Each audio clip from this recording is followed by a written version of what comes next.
पढ़े थे संज्ञा के प्रकार। और संज्ञा के प्रकारों में सबसे पहले संज्ञा की परिभाषा पढ़ी, संज्ञा का अर्थ पढ़ा, संज्ञा के भेद, 5 भेद होते हैं।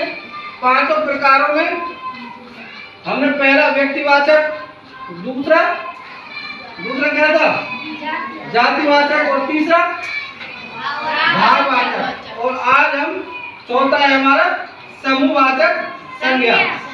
तो समूहवाचक संज्ञा क्या होती है? जिन संज्ञा शब्दों से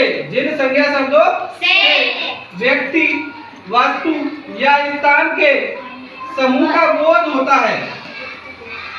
व्यक्ति, वस्तु या स्थान के समूह का बोध होता है, उन्हें हम क्या कहते हैं? समूहवाचक संज्ञा। जैसे सभा, सेवा, दल, कक्षा, टोली, मंडली आदि।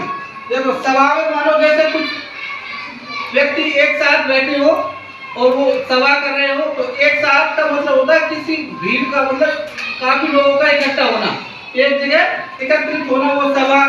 ऐसे दल, कक्षा, अब जैसे तुम कक्षा में बैठते हो तो कक्षा में बहुत सारे बच्चे होते हैं, तो बहुत सारे बच्चे होने की वजह से वो उसमें समूह हो गया, मतलब बहुत सारे बच्चे एक साथ बैठे तो क्या हो गया?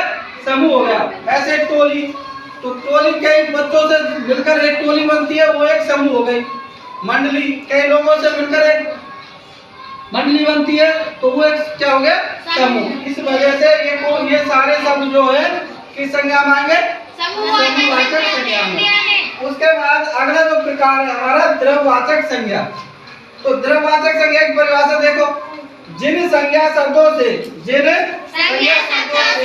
नाप, तोल, इसमें क्या है? नाप, तोल वाली वस्तुओं का बोध हो, नाप, तोल वाली वस्तुओं का बोध हो, उन्हें द्रव्यवाचक संज्ञा कहते हैं। जैसे सोना, लोहा, दूध, पानी, मिट्टी, फल, अनाज आदि। देखो सोने को हम नाप तोल सकते हैं, सोने को हम नाप तोल सकते हैं, नहीं तोल सकते?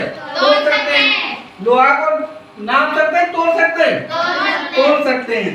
दूध को नाप सकते हैं, तोल सकते हैं? नाप सकते हैं। दूध नापा जाता है और लोहा और सोना तोला जाता है। पानी नापा जाता है, मिट्टी तोली जाती है, फल तोले जाते हैं, अनाज तोले जाते हैं। मतलब जो भी शब्द जो कि नाप तोल में आते हो वो सारे शब्द क्या कहलाते हैं? द्रव्यवाचक संज्ञा। तो ये आज का जो पूरा टॉपिक है हमारा जो खत्म हो गया, वो कौन सा टॉपिक था? संज्ञा। तो दोबारा से एक बार रिपीट करते हैं। संज्ञा का अर्थ क्या है? जो संज्ञा शब्द है उसका क्या अर्थ है?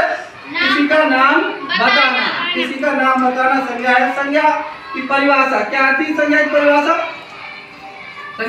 क्या थी?